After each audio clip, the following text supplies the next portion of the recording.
We'll wait till we clear there. Yes, I am. Okay.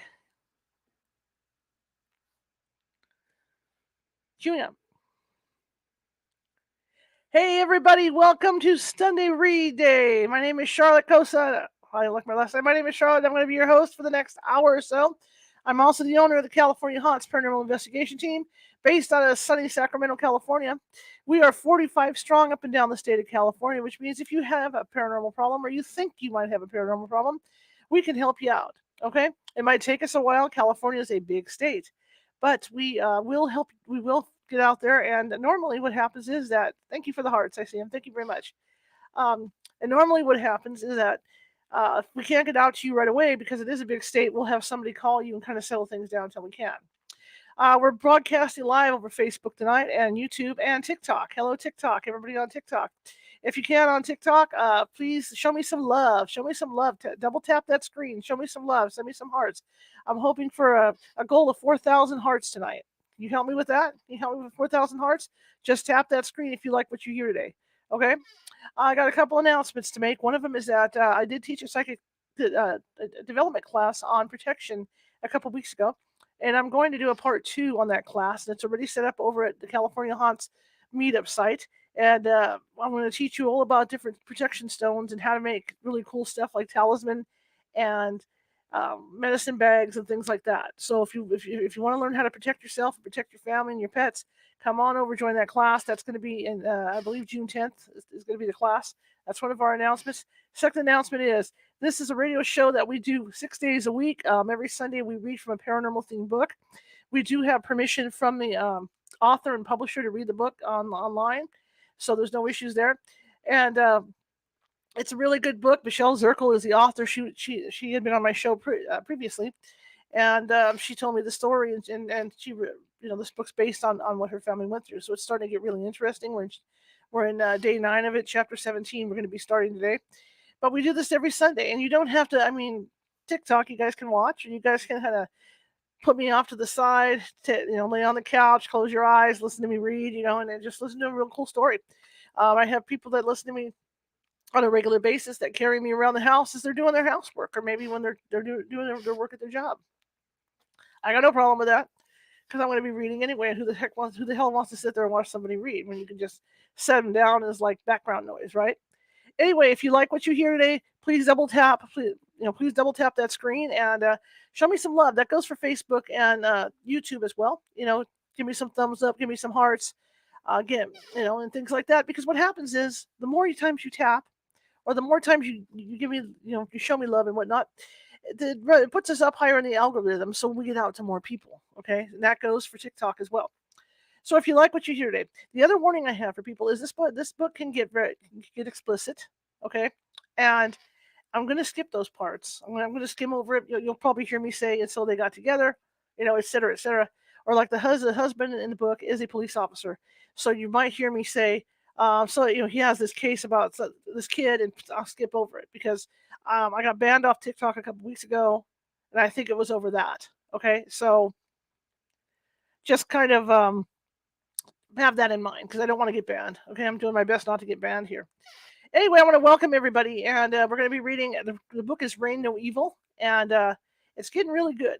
The last read I did was really, really good. I'm going to read for about an hour. So again, if you like what you hear, be sure to show me some love. Also, I have a goal of 50 corgis up there.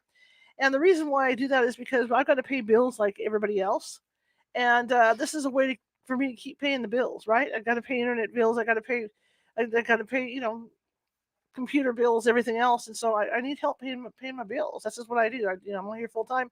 This is what I do. So if you guys over on TikTok could help me out with a couple corgis, or maybe as far as I can get to my 50 corgi goal, that would be great. But in the meantime, if you like what you hear, please tap that screen. Double tap the screen. I don't know how you double tap. Somebody said you can double tap. So please double tap the hearts on that screen. Okay. All right. So without further ado, we're in chapter 17 of Reign No Evil. So let's get on with this. And like I said, I will read for about an hour. And let's go. A huckleberry kind of breeze. All right. Please tap that screen. Please tap that screen. I would love to hit my at least 5,000 likes today. Please tap that screen. And if find it in your heart to help me out with some corgis, that would be great too. Help me out. All right. I love you all. I love the fact that you're all here. I wish I could read all your comments. Unfortunately, I could see the icons you're sending up, but I cannot see the comments because I'm sitting here looking at my iPhone screen. Okay. All right. So yeah, please tap that screen. Show me some love. Just saw some hearts go up. 5,000. We're trying to get 5,000 hearts, and if you can find it in your heart too, maybe send me a corgi or two. That'd be great too. Okay, a Huckleberry Kind of Breeze. This is from Rain No Evil, and I do have permission from the publisher and author to read the book. So here we go. Downstairs, I cracked the eggs and put the bacon on to fry. I enjoyed cooking in the morning, barefoot, with bad breath and all, although Alex, find my spot. There's a sweet spot to change the page. Oh, Alex would never believe it. But I don't care what he believes. Today is a new day, and I'm determined to enjoy my day. My cooking, my life. The stairs creak as I butter the toast. He's up. Hey, can you go to the store? Alex says, strolling into the kitchen. Good morning to you too, I say, smiling. Mandy's coming in this afternoon. I need some oil for your car. Hope the kids can help me change it after I mow the grass. Oh crap, I say, rushing over to the stove. I forgot to stir the eggs. Okay, all right, just flip back on me. That's not my fault, Alex says, slapping a spoonful of grape jelly on the toast. I stir silently. I didn't think it was. I'm the one with my head in the clouds or in the underbelly of hell at any given moment. Alex just doesn't care if Mandy's coming in or not, so I don't know why I was bothering to tell him. I search his face, hoping to feel a trickle of that gooey teenage love I used to. But all I feel is hopeless. Get my mic on. I did not flip my mic on. Hang on, you guys. This is stuff that happens to me all the time. Let me make sure I'm on the right channel. There we go. Okay. All right. I try to draw Alex's gaze up to mine, but he is too busy inspecting the floor. I don't know why the kids have to leave their doggone shoes right behind the door all the time. He picks up 2 pair of sneakers and slings them into the cloak closet. Gets old. I'm not throwing in the towel this early. There we go. Just hang on. Give me a second here. Okay. The seconds I used to live for. Maybe he's looking for that gooey. Oh, you know what? We read this already. That's what I mean. Sometimes it flips back. Okay. He acts so nasty. He's afraid to admit he's unhappy and has failed at love.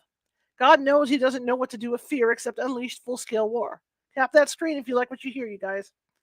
I take Alex in my arms, brushing my cheek against his, wanting a kiss, but the peck he places on my forehead will have to suffice. I took off today since you are all off. Hope I can get some work out of the boys, he says. Breakfast is done, I say, removing the eggs. And Joanne, the school counselor, called me. She saw the news this morning. It shows you on the scene at Mud Lake. Why am I having so much trouble switching pages? So, Alex says. Let me finish, I say. Hank is Zoe Clemens. Grandpa. Zoe's in 10th grade. Joanne reminded me, see if we're going to have to skip over this, that Zoe moved in with Hank when her mom and dad were killed in that bad wreck on Dead Man's Curve a few years ago. I figure you already know her since she was living with him. Anyway, because Zoe has a problem with drugs, Joanne wondered if there could be a connection to Hank's death. Like I said, I'm trying to do this delicately around this stuff. I step into the living room where Alex has switched the TV on and me off. Did you hear what I said? I know her. Oh, so you did hear me. Why didn't you answer me? When's breakfast going to be ready? I place a plate full of eggs and bacon on the end table. Orange juice, I say, stepping in front of him, blocking his view of 2.5 Men, and thinking Charlie Harper is the male version of Carrie Bradshaw, and a show with them both would be cool. What? He looks at me like I'm a commercial for tampons during the Super Bowl. Nothing. I sit and shove some eggs in my mouth. He's doing it again. I'm sick of feeling like an intrusion on the man who is supposed to want to share his life with me. But I get nauseous just thinking about the life. I don't know why it's doing this today. Okay. I would have without him. At least with Alex, I know what to expect. Arguments, infidelity, plenty of food in the fridge, and on a good day, and I love you. My life could have been worse, I suppose. Like he could be a deadbeat, not work, not provide for his family. We could live in a roach-infested apartment or in another country with no safe drinking water. Alex looks at the plate in front of him. I didn't know it was ready. Why didn't you tell me? My gaze remains fixed on the boob tube. There's more chance of Charlie Sheen hearing me from his Malibu terrace than Alex from a foot away. By the time I get the dishwasher loaded, Alex is straddling the riding mower, donning his bib overalls and floppy hat with Mickey Mouse square on the front. Not his usual attire, but Disney World was hot the day he bought the hat, and he made an exception to his just grin and bear it attitude. Now, did it again. Okay. Now he can't mow grass without it. For this family, the Mickey hat is a symbol of grass cutting season. The smell of freshly mowed grass reminds me of bending over Ryan's picnic table.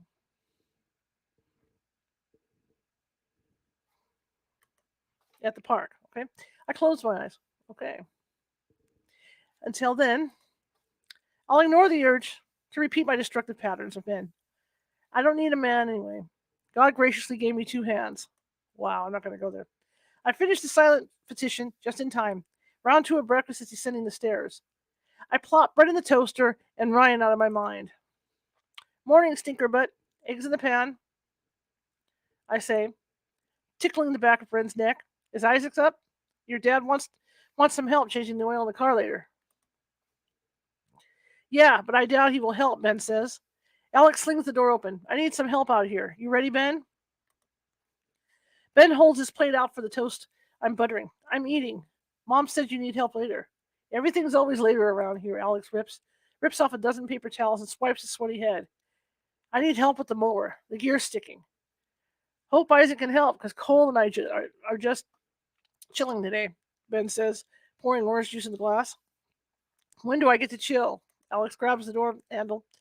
Every time I need something, everyone's too busy. I gotta get a new tire on the car, too. Dang, fix a flat didn't work. Thank you. Thank you for the hearts. Ben presses his lips together and puffs out his cheeks, maybe hoping that by doing so, he won't say something to make his dad madder. Adding a bite of bacon to his mouth seems to do the trick, and Alex whips out the door and onto the mower. Ben, just check with me later to see if he still needs help, I say, heading upstairs, and I'll get Isaac motivated to help too, okay? I knock on Ben's door and twist the brass knob.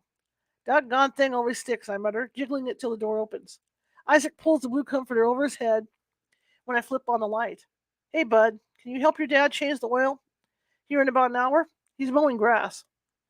I have to run to Walmart to get the oil first, so you'll have time to get your belly full first. Sound good? I guess, he mumbles and rolls over.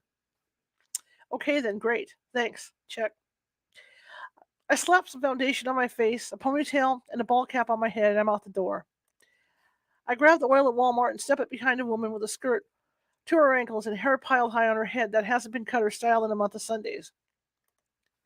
She must be a holiness nut like Mom. I want to be holy, but I don't want to look like some hag to do it.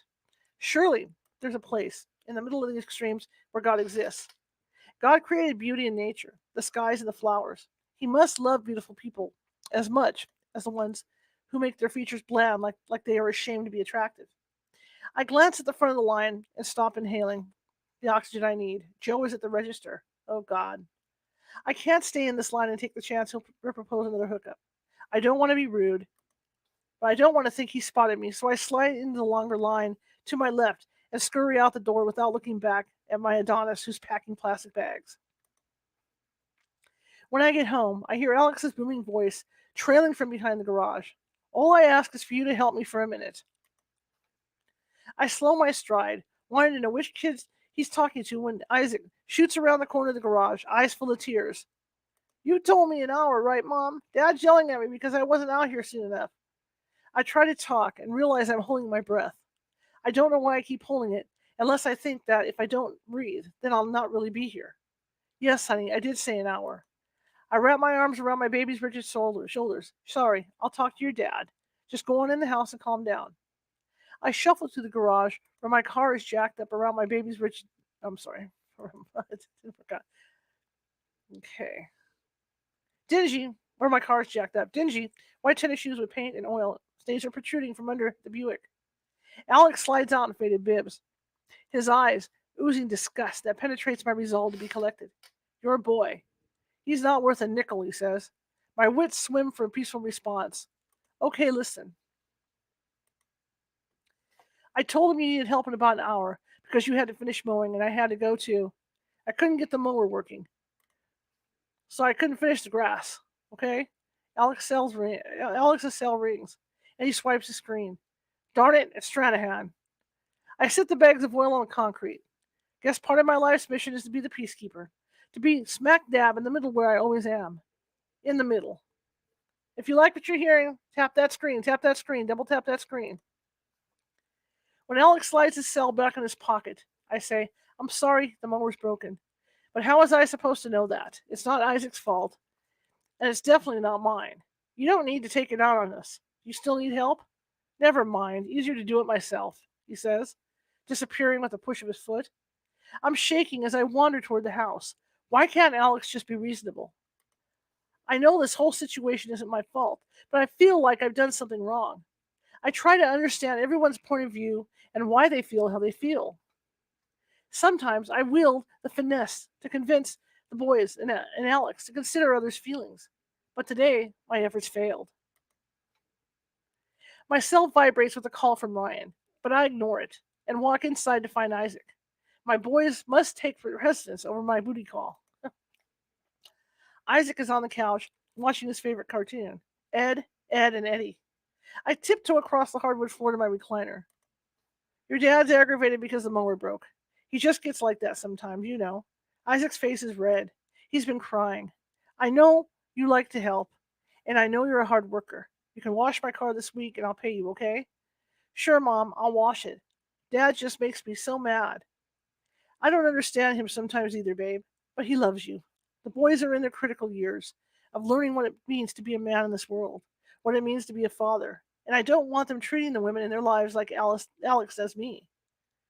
I get my journal and, hoping to smooth away this morning's roughness, scoot in beside my Isaac.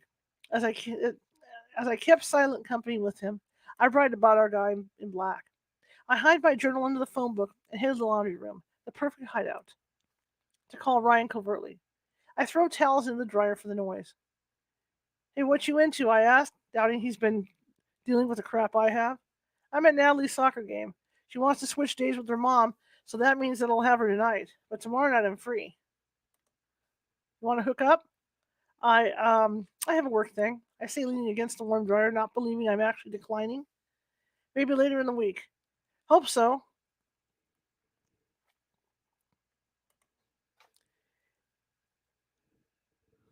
Okay. I'll take that as a compliment, I say with a smile on my voice and knot in my throat.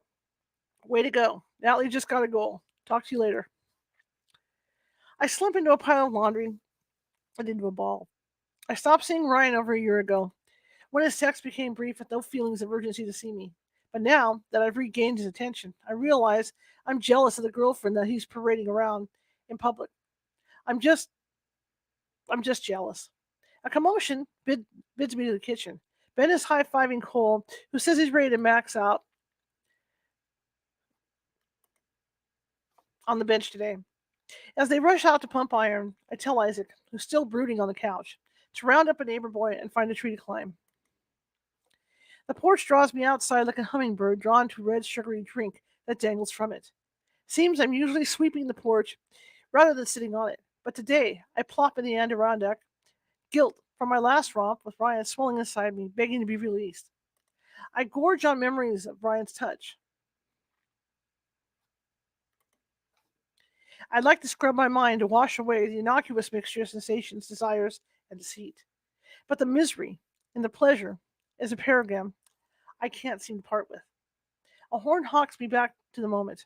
Mandy pulls in the drive, and, with arms open wide, runs full throttle toward me, teetering on her heels through the grass, her pink blouse flapping. Oh, girlfriend, she says, hugging me. She pulls back and braces both my arms like she's propping up a bowling pin. Dear Lord, you look tired, Sav. Have you been sleeping? With a wink, she glances around the porch, other than with Ryan. Don't worry, Alex is piddling in the garage. God, it's good to see you, I say, nodding toward a chair. It'll be nice to confide in the one friend I have who, I'm pretty darn sure, hasn't slept with my husband. Mandy, I swear, weird things are going on here. God God not only told me a demon's throwing the water in my house. Ben's acquired this uncanny ability to perceive things impossible to know. Isaac saw a darn mermaid and floating eyeballs last night, or someone, or something dressed in black slashed my car tire. Oh, almost forgot. I also saw a demon in my mirror. That's what really kick-started this party. What? Oh my word, she says in her best squeaky soprano. I need a drink already. She hops up and tosses her handbag over her shoulder. Let's go have our Poseidon adventure, girl. Yep. I say, pushing out of the chair. You got here just in time. A day later and you might have missed it. The priest is coming tomorrow and hopefully giving it the boot. I follow her inside as she oohs and ahs on a self-guided tour through the living room past the foggy windows, plastic-covered dining table, and water-stained walls bare of the usual paintings. I move a basket of fresh towels from the bar to the floor and set a basket of chocolates in its place. Coffee will have to do. I don't keep alcohol, I say, shaking a dash of cinnamon into my mug. Man, I feel old. We used to drink 70 proof, not medium roast. Mandy recounts the story of her favorite outing when I got drunk at a club, puked on the table, and looking up from my drunken stupor, announced to the waiter, who threatened to call the cops for my disorderly conduct. We are the police. Classic. But I'm not the tabletop girl anymore. Not dancing on them, not puking on them, bending over one maybe, but I'm working on stopping that. Not one splinter today. As I'm filling her cup, as I'm filling her in on my haunted house and how I had to leave it last week to avoid Barbara. Okay. Ben bounds into the kitchen, wearing a red t-shirt with the sleeves cut out, and grabs a protein drink. Hey, Mandy, he says, flexing his bicep our way. I'm benching 200. You're going to be a Hulk just like your daddy. Mandy pops her biceps back at him and says, I can still take you. Isaac and Timmy, bearing BB guns, zip past Ben and out the door, not even noticing we have a guest. Ben, the little flirt, strikes a bodybuilder pose with his chest puffed out, belly sunk in, and backs toward the door before blowing a kiss to Mandy. As soon as he pulls the door shut, water shoots from the ceiling above the refrigerator to where Mandy and I are sitting. Mandy grabs the table. What the hell? I take a sip of my coffee, while water drips on my head. Savvy, good God almighty, if I hadn't been here to see this for myself, I wouldn't have believed it. Mandy throws a towel from the basket onto the floor and stomps on it with her foot while I napkin off my forehead. Sav, I mean, I would have believed you. You know I would. It just seems impossible. I'm actually scared. I mean, that had some power behind it. Maybe it is Poseidon. Yep, it's more surreal than Salvador Dali's depiction of time melting. But no one's been hurt, though. There's a knock at the door, and Mandy cowers like she's going to get sprayed. I laugh and clasp her hand as I head to the door. You are spooked, aren't you? Joanne's peering through the glass, and I open the door. She just called me this morning about Hank's relation to Zoe. What could she possibly want? Joanne spots Mandy and says, Oh, I'm sorry. Didn't know you had company. Come on in, I say. You know Mandy. She's here visiting her folks. Would you like some coffee? Oh, of course, Mandy. Hello. No thanks on the coffee. I won't stay long, Joanne says, stepping inside. What's up, I say. I'm sure you know everybody's talking about your ghost. I just thought I'd stop and, oh well, Mandy's here for a tour too. So you're right on time. We haven't been upstairs yet, I say, with a wave of my hand. Follow me, my pretties. As soon as Joanne's foot lands on the second floor, As soon as Joanne's foot lands on the second floor, water literally forms in midair from a place invisible to the human eye and beats across the hallway ceiling to the bathroom door. Oh, Joanne screams and leans against the wall, both hands crossed over her collarbone. I stop dead in my tracks. I know where it came from. The air.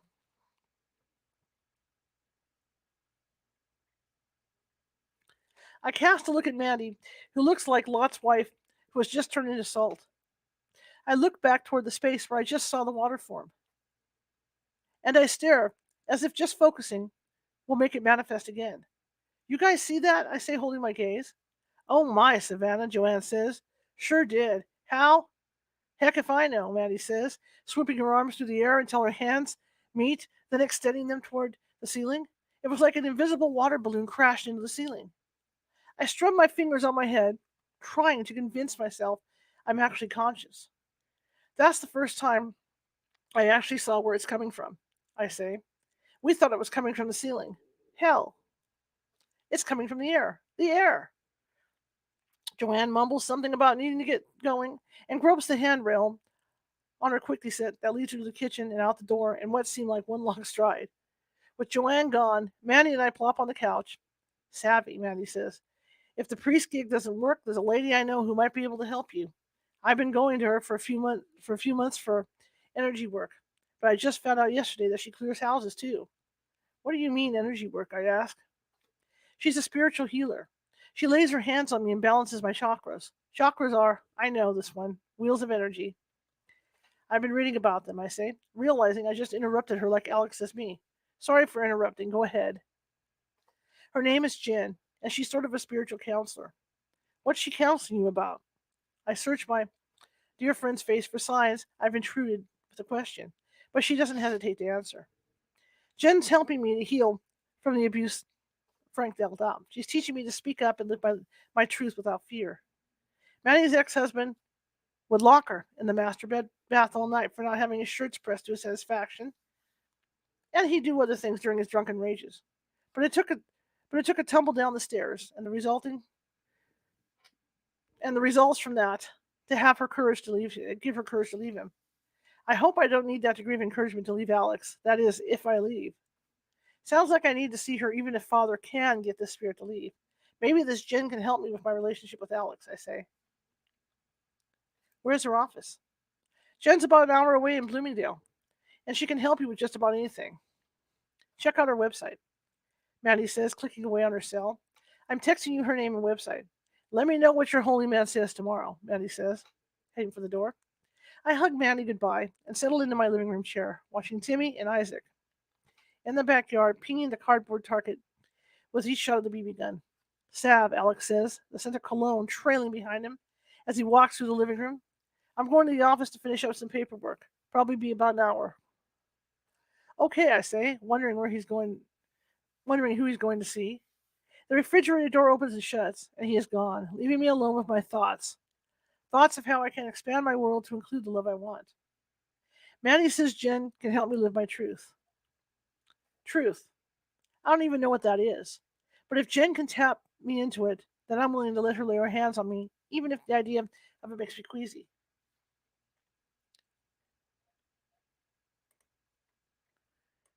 Okay, we just jammed up. Hang on, guys.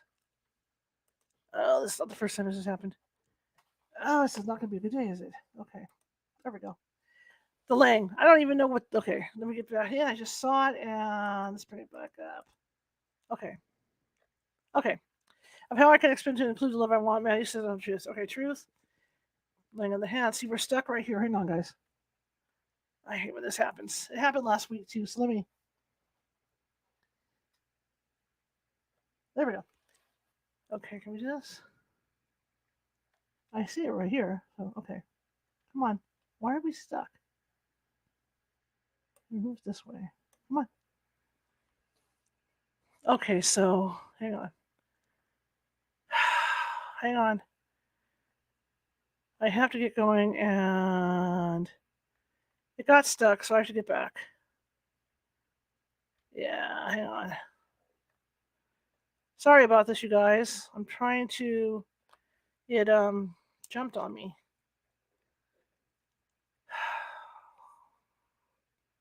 Sorry about this. I don't know where we're at. I can't get back to where we were. Yeah, see we're okay. We must be good close. I'm almost here. Hang on. I'm sorry it jumped on me and I had to readjust it because it was stuck. Okay. Just bear with me for a second. She also has a lot of these things are really long.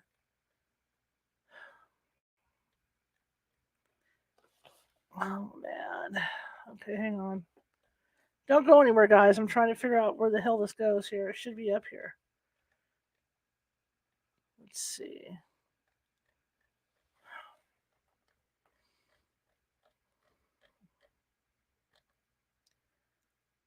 Okay, we're close. I'm getting closer. Let's see. Okay. Okay. On one of the hands, okay, we're going to do this. Reminds me of the evangelical church of my youth, specifically the night that the preacher's daughter accused her dad of having an affair with my mom. She called mom a name. I screamed, and the entire congregation encircled me, placing their hands virtually everywhere. My head, shoulders, knees, and prayed, some in tongues, for God's peace to soothe my disturbed soul. I suppose it's conceivable that touch can have an effect. Jesus demonstrated his healing touch a number of times. From the lady who touched his robe and stopped bleeding to the leper whose sores instantly disappeared. Jesus rewarded those who believed. Maybe if I believed that much, I too would be healed. I click onto my laptop. I want to know the sort of credentials this Jen has before I let her hands rewire my energy fields. Her bio says she's a homeopathic doctor who graduated magna cum laude. She's in her home office wearing a white lab coat. Vials of liquid remedies lining the shelves behind her. Looks professional, pretty harmless. Grandpa Happy was an electrician, wired his entire 3-story house, and the basement made this. What the heck? Why is this jumping? Okay, it jumps. Sorry. Grandpa Happy was an electrician, wired his entire 3-story house. In the basement, mazes of wires intermingled, forming a web so expansive the wooden rafters could barely be seen. The concept of how electricity was transported through those wires, converging in a usable form in the outlet that allowed me to dry my hair, was elusive to me, yet plausible. It's difficult to imagine that another person could adjust my energy field. Oh, I see where it went. Okay. Wires are visible, wires are tangible, but my energy seems to pulse with a current from a God I can't see. So, where does Jen get an instruction manual on manipulating energy? A scroll from the Mayans, a study of Stonehenge, meridian lines? I guess she's worth a try. Right now, I'd enter a sweat tent and let the shaman chant over me if that's what it took to clear my head and help me find my path. So punch her number. So I punch her number into my phone. Jen answers, her voice raspy with a slight southern drawl. I tell her I'd like to make an appointment, that Mandy recommends I see her. Jen tells me I need to come for 2 consecutive appointments and have what's called a reconnection. I'm not sure what I'm disconnected from or how she's going to hook me back up, but I can't keep trying to chase the bees in my life back into their hives. It's not working. I keep getting stung, so I scheduled my first appointment for Friday after school and Saturday morning. Now, this new venture of mine will remain a secret from my pragmatic husband. He would have me committed if he knew I'm seeing an energy healer.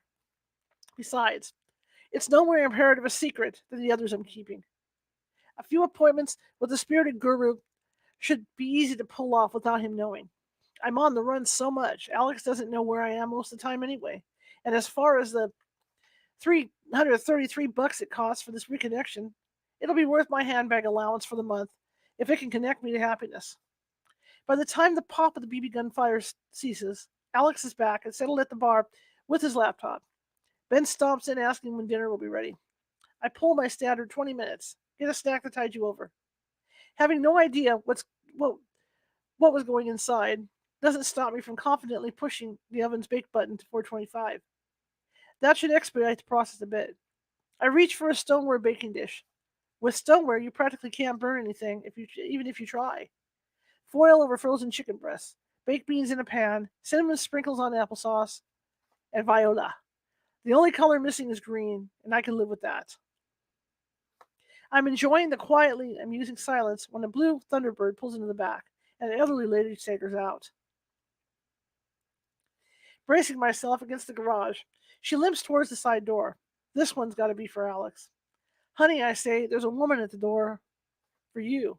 I'm not making up an excuse for him like I usually do, even though I'm elbow deep in dishwater. I pull open the door to this 60-year-old woman who is wobbling up the steps. She grabs the door frame and looks through the kitchen at Alex, who's in plain view. Hi, I say, stepping aside. Alex will be right out. Alex slides off the stool with a huff. Can I help you, ma'am? Yes, oh please, Mr. Templeton. My boy, well, you know him, Bobby Barber. Well, he broke into my house, took my money, my medicine, everything. The lady teeters and Alex grabs her arm. Okay, let's get you down here where it's flat. He says, escorting her down the steps to level ground. I shut the door, wander toward Alex's computer, and notice a Yahoo email account is open. My chest is heaving, but I have to take a peek. I click on it and find what must be hundreds of messages from Stacy. Speed reading through several of them, I glimpse. Let's see. I glimpsed at one. I glimpsed an Alex I didn't know existed. I see. He seems to care how she feels, jokes with her. He's frisky, even charming. Says he wants to nuzzle her neck and get together with her. Good grief! If I so much as ask him to nuzzle with me, he tells me that I'm disgusting. He's the one who's disgusting, living as big a lie as I am. The messages fade into each other as I read one after the other about their relationship and how they anticipate their next role-playing adventure and how their spouses are inattentive and inconsiderate. Several minutes pass before I remember that Alex can walk in any moment. I run upstairs. I have to think, to write, to pray. I just get my journal open when Isaac bursts through the door of my bedroom, grabs my arm, and pulls me to his room. Mom, I saw an elf, Isaac says. I just stand staring at him. Like Santa has, I say? You know, an elf.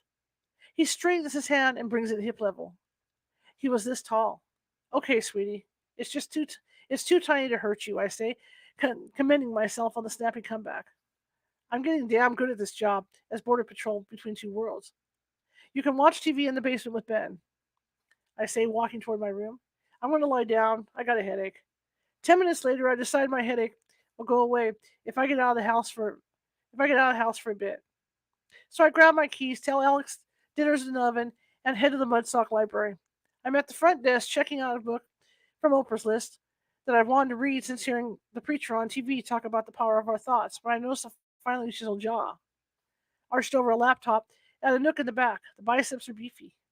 They look nice framing. They look nice. Okay. He looks up and catches me gawking. It's Logan from church. An awkward recognition prompts me to nod. I accept the library card the clerk is handing back to me. I have to go over and speak to him.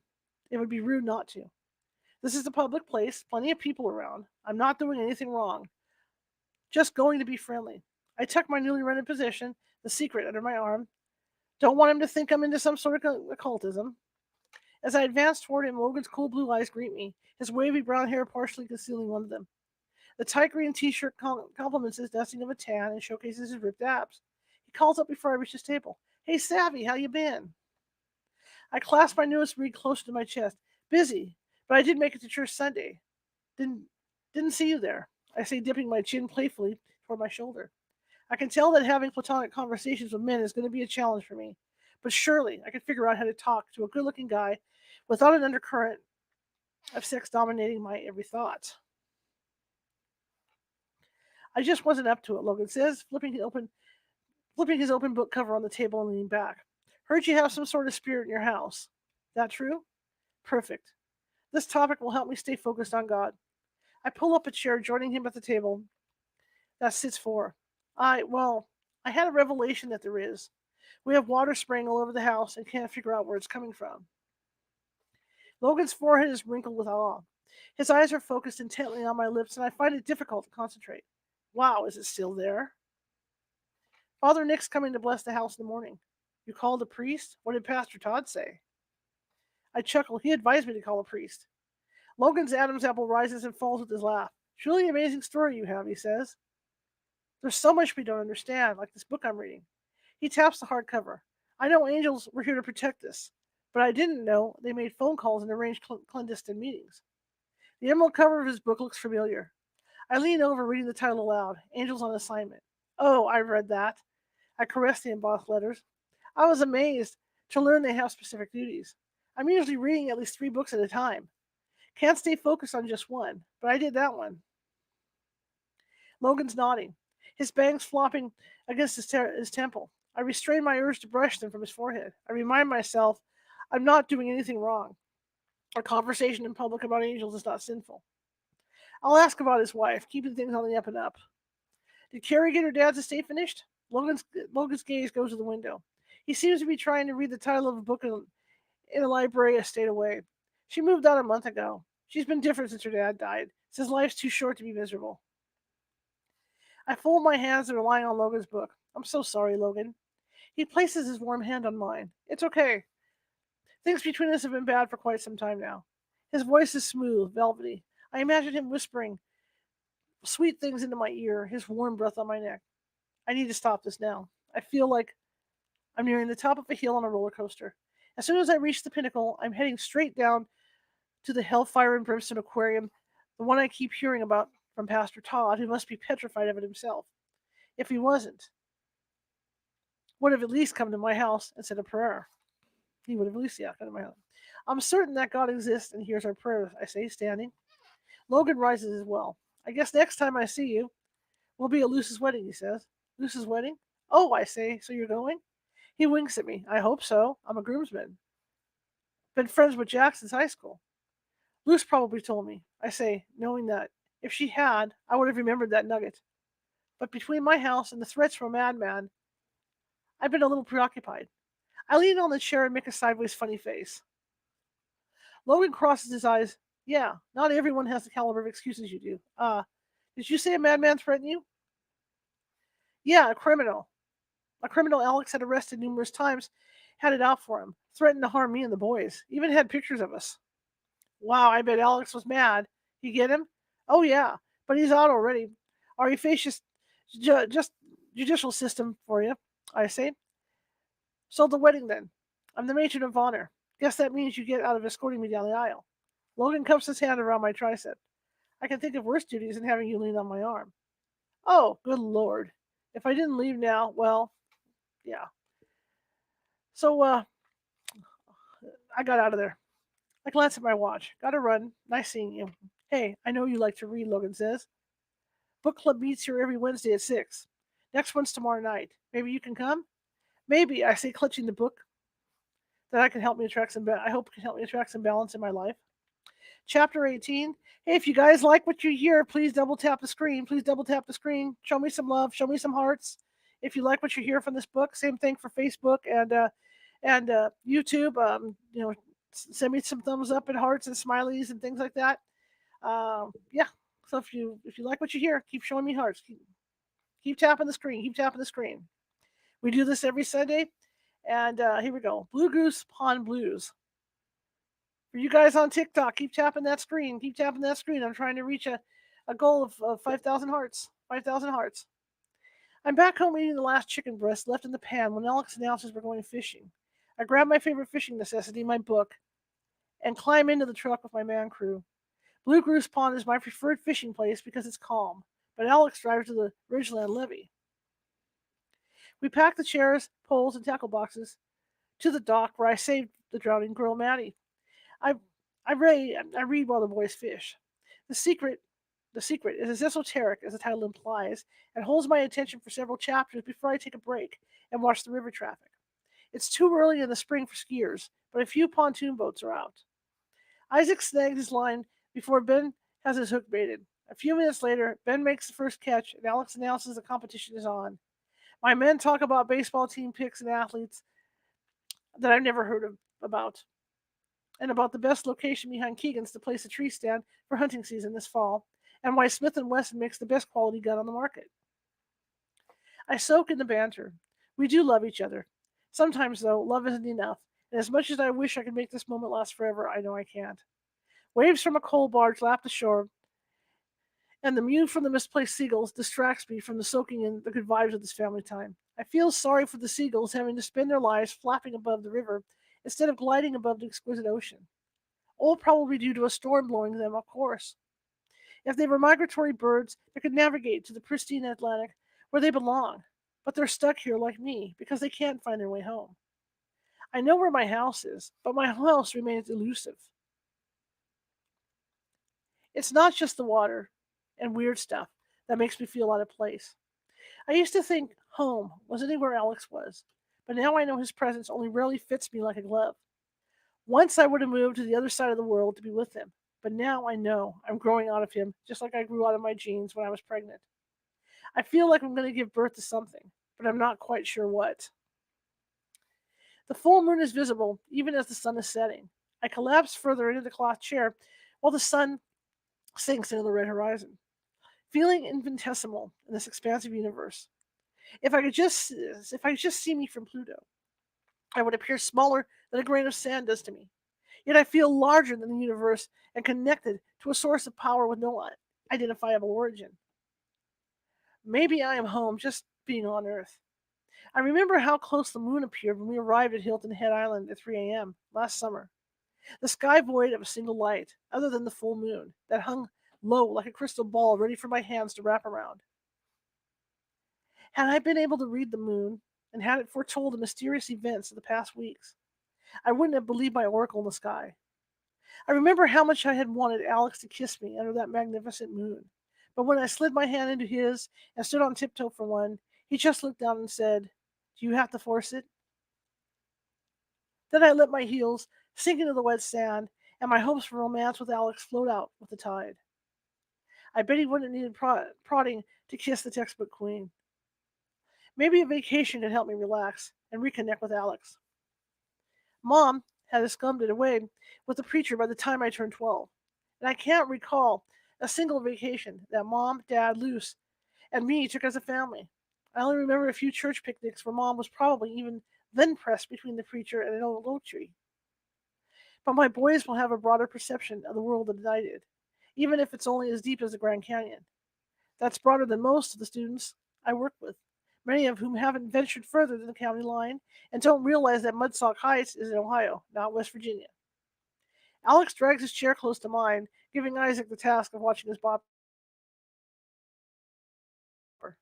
Breathing in the cool April air, I touch Alex's hand with my fingertips. Remember how gorgeous the moon was when we got to Hilton Head last year? And we could see Jupiter? It took my breath. Alex inches his hand out from under mine and pulls a can of sweet tea from the cooler. That's your home planet, isn't it? Ha ha, I say. Mine's Venus. Haven't you heard? He's not spoiling my serene mood. Alex sips his tea, seemingly oblivious to my illusion. I prompt him. The book, Men Are From Mars, Women Are From Venus. I don't know about you, Savvy, Alex says, shaking his head. Your head's always in the clouds. Maybe so, but at least I'm a literate cloudhopper. He probably feels stupid. Maybe he hasn't heard of the book.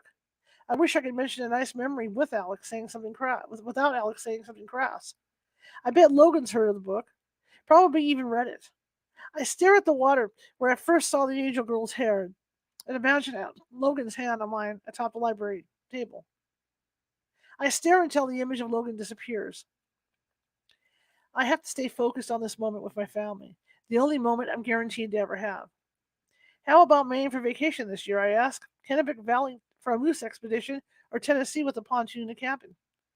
Just as I hear calliope music signaling the arrival of the Mississippi Queen, Ben belts out, "Mom, the sternwheeler."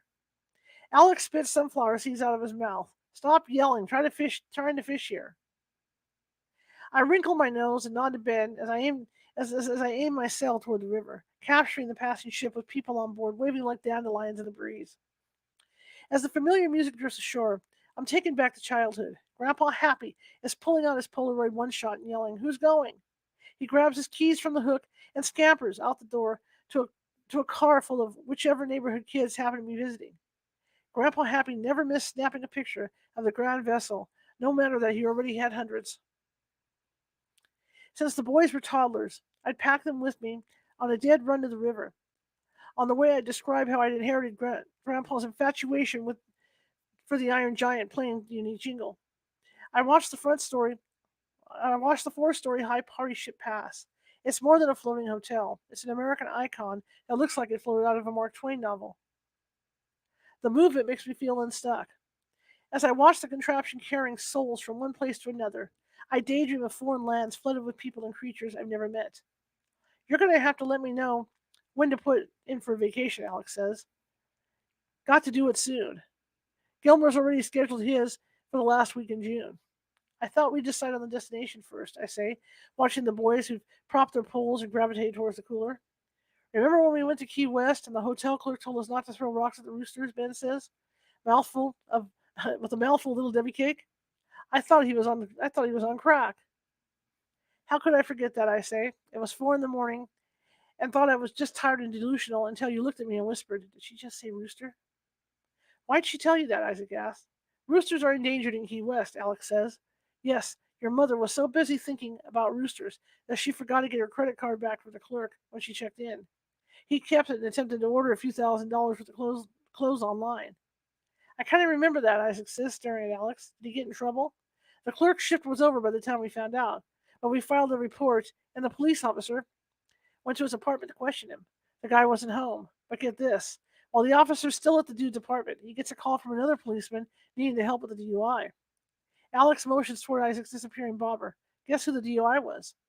Yep, the same dude, Ben says. Crazy stuff like that happens all the time. Isaac, Alex says, standing and pointing at the water. Yes, Ben, we attract crazy, I say. Before we got to the Keys, your dad ripped the muscle racing Isaac on the beach. Isaac pulls on gloves and slides the hook out of the catfish. Last time I caught a catfish was on the Dot River. Where, I ask. Where we stayed, on the Hatfield McCoy Trail, Isaac says, posing a smile less with fish while I snap a picture. You mean the Grand Out River, I say? Where you rafted down in the pitch dark after running off with strangers from the cabin next door? That was a blast, he grins, and I capture the rare expression. Well, it's not a Templeton vacation without excitement, I say, knowing there's no wacky adventure that could possibly top the freak show going on in our house, and hoping it packs up and heads to the next county fair when Father Nick comes tomorrow. At home, I'm sound asleep when I'm suddenly being shaken awake. I roll over, shielding my eyes from the overhead light, and hear Alex saying, "Wet towels, hardwood." Huh? I say, shaking my head, trying to comprehend what's going on. What's wrong? Why are there wet towels on the floor in the bathroom? Guess the kids were sopping up water from somewhere, I say. Or at least I think I say. I guess I didn't actually speak the words because I felt a hand on my shoulder. My whole entire body jarred. I smacked the hand away and stood up. What? Wish you'd keep the place picked up. You were off today and it's still a mess. You're here more than me, and it'd be nice if you'd do something besides read. Did you have to wake me up just to yell at me, I say? I'm not yelling, he yells, flipping off the light. I close my eyes and imagine I'm with Huck on the river. It's so quiet. Are all I can hear are the cicadas and a fish splashing here and there. A breeze rustles the trees as the sun shines down. I feel the churning current as the water swallows me whole. Chapter 19. Okay, so if you guys like what you hear over there on TikTok, let me know. Show me some love. Hit those hearts. Double tap that screen. Double tap that screen. If you feel it in your heart to help me with some corgis, that'd be great too. I'm trying to make the bills like everybody else. Facebook, YouTube, give me some thumbs up and some hearts. Show me some love, you guys. Show me some love. Chapter 19, Jolly Father Nick. Now, since we're starting this chapter, we've got, 15 minutes left? We'll see if we can get through it. I'm going to try and finish the chapter, so we might go a little longer than an hour today, okay? Just an FYI, everybody. The aroma of hazelnut coffee wafts to my bedroom, enticing me to dress quicker. Wish I had Dad's punctuality gene. I joined him downstairs, relishing the thought of a bicker-free breakfast since Alex left for work hours ago. Morning, Dad, I say, tucking my arm under his. They look scrumptious. I snag a raspberry-filled donut from the variety pack he's placed on the counter. Should be an interesting morning. Dad's spoon clinks on his mug as he stirs in creamer. Excitement follows you, my dear. Always has. When you were still in diapers, you ran around the house like a leprechaun looking for that pot of gold. Still looking, I say, smiling and propping my elbows on the counter. Only now, I know peace is the only gold I need. I trade it for all the coins in my pot and for a taste of it. Dad strokes my head with his free hand. There's a reason and season for everything, my dear. Your season of peace has to be next on your wheel of fortune. The boys pile down wearing their jammies and chomp into chocolate cream-filled bliss before attempting to teach Dad to manipulate the Xbox controls so he can make a touchdown on Madden. I hear the gravel crunching in the driveway and peek out the kitchen door to see a hefty man reaching across the front seat of an older model Chevy sedan. Boys, get your clothes on pronto, I say to the virtual football team sprawled out on the couch. I open the door as a man dressed in black from the tips of his shoes to the top of his head is preparing to rap. He removes his black ivy cap, it took me a second, revealing a shiny smooth head with a nod, extends his hand. Like the white color around his neck, an air of authority surrounds him. Hello, I say, stepping back to let him enter. It's nice to meet you, Father. I feel awkward. Haven't addressed anyone as father before, not even my dad. Alex is at work. He would have liked to meet you. Darn. Not 3 sentences in on lying to a priest. This is my dad, Cal. This is my dad, Cal. I say his dad steps forward and clasps our visitor's hand. A pleasure, Dad says. Releasing the handshake, Father smooths his long fingers over his bare head. We'll manage just fine without Alex. God doesn't need the help. Seems a no-nonsense sort of fellow with a queer sense of humor. I like him already. Father graciously accepts coffee and a glazed pastry and plops into the recliner in the corner. So what's this about a spirit in your house? He says, looking toward my plastic-covered treasures. I see you have made good use of your table.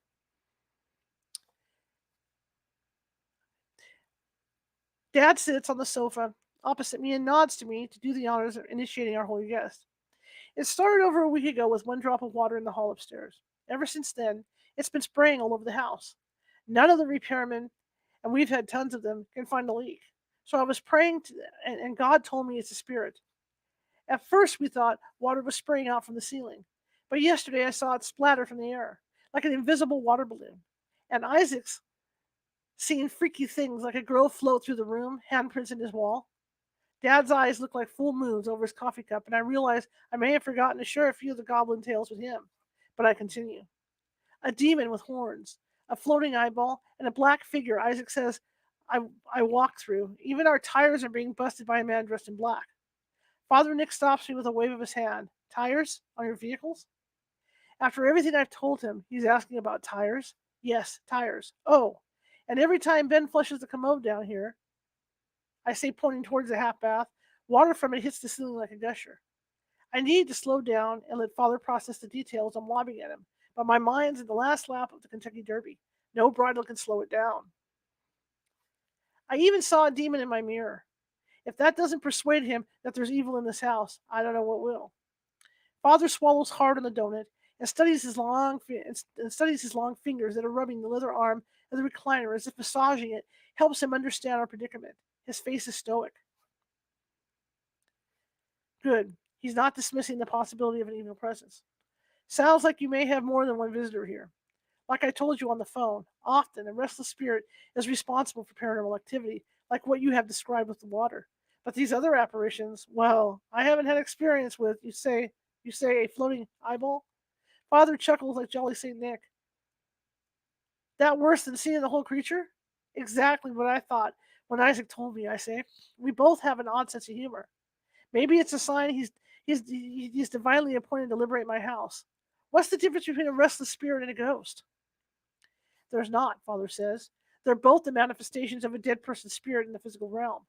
The restless spirit or ghost refuses to transition to the afterlife. A house blessing instructing the person to move into light usually alleviates any further disturbances. Wow. That's just like the movie Poltergeist, I say. Father stands and brushes the crumbs from his round belly into the empty mug. In the house I grew up in, the whole family regularly heard chains dragging across the attic floor when no one was up there, he says, pulling a plastic bottle from his shirt pocket. He displays the bottle that's adorned with a gold Celtic cross, explaining that it contains holy water, which has been blessed by a superior, Monsignor somebody. We will start the blessing where the water first fell, Father says, tucking his worn Bible case under his arm. I lead the way upstairs, my entourage following. There's no getting around getting old. These are the first to go, Father says. The boys scamper from their bedrooms as Father's booming voice fills the stairwell. Nice looking lads, Father says, extending his hand to Ben. Now, what's your name? Ben returns a heavy handshake. Benjamin, sir. Father looks like he's going to blow out a candle. Oh, looks and manners, I see. Good job, Mom. Father blinks, approving my way. And this young man is Isaac, I say. Isaac inching closer to me and accepting Father's hand. Hello, Isaac. You're the one seeing apparitions? Isaac scrunches his eyebrows my way. An apparition is like the handprint in the wall, I say. It's something you see that no one else does. Oh, yeah, Isaac says, nodding at Father. Dad points to the ceiling where the circular stain pattern is displayed. That's where the first drop came from. Father shakes his bald head, rubbing it like he's trying to bore his head into his hand. I see. Let's get this shindig started. He slides a printed copy of something out from between the pages of his Bible, unfolds it, and hands it to me, saying, You read where the R is. There's a script to this house blessing thing. Heck, I thought Father would sprinkle his water and say the magic words, and himself, sort of like Shakespeare's Puck. Looking at the tiny print written in the play form, I see R's alternate with the F's, which probably means father. What's the R stand for? I ask. Father says response. Now, Isaac, son, do you read? Isaac's got that puzzled look again. Father must not work alone. Oh, father must not work with 7-year-olds much. The prayer I'm holding is written in adult level. He's only in 3rd grade, I say, but Ben can. Okay, Ben, share with your mom, Father says, handing Dad a copy and pulling a pair of glasses from his pocket, letting them rest low on the ridge of his rather nubby nose. This guy's face radiates so much goodness that he could power up a light bulb with his mouth like Uncle Fester. Father dribbles sacred water from the bottle onto his fingertips, then draws an invisible sign of the cross. In a robust baritone, the words, "In the name of the Father, the Son, and the Holy Spirit," ring throughout the enclosed hall. I always wondered why Catholics draw the symbol in the air, but now it doesn't seem to be an appropriate time to ask. Father continues, "Peace be with this house and with all who live here." Doesn't seem fair that Alex doesn't have to be here to reap this peace. Following the prayer, Father recites something about Christ becoming a man via virgin birth and how God told the disciples to stay only in peaceful houses and eat what is given to them. Father clears his throat and flips his palm open like he's receiving a gift. "Oh, sorry," I say, searching my paper for the word R. "Okay, happy with those who fear the Lord. Happy are those who fear the Lord." Sorry. Father's turn. "An evil report he shall not fear. His heart is firm. Trust in the Lord. His heart is steadfast. He looks down on his foes." Our turn. I nudge Ben, who nudges me back. "Happy are those who fear the Lord," we all chant. Turning this page, Father's voice rises in progression with the invocation for God's help. In you, every dwelling grows into a holy temple. Grant that those who live in this house may be built up together into the dwelling place of God and the Holy Spirit. Our turn. Lord, hear our prayer. We're getting the hang of this mantra thing now. Father belts out an amen and squeezes the bottle of holy water. Water dribbles onto the walls and floor. Father squirts his way through the upstairs and makes his way back to Isaac's room, where he says, "Ah, yes, we need to say an extra prayer here." I turn and make eye contact with the boys who are behind me and mime, "Close your eyes." Father signs and invokes the Trinity. Any person who is deceased hang around his house, around this house, know that this is someone else's house, and you may no longer stay here. Restless spirits abiding here, move into the light. Allow the light, God's light, to surround you, and be at peace. You're safe in the light. Here, Father says, placing the bottle into Isaac's hand. You try. Just aim and squeeze. Isaac raises his eyebrows, staring at the bottle as if he's been asked to stick his hand in a rattlesnake hole. Go ahead, give it a whirl, Father says. This holy man isn't about to take no for an answer.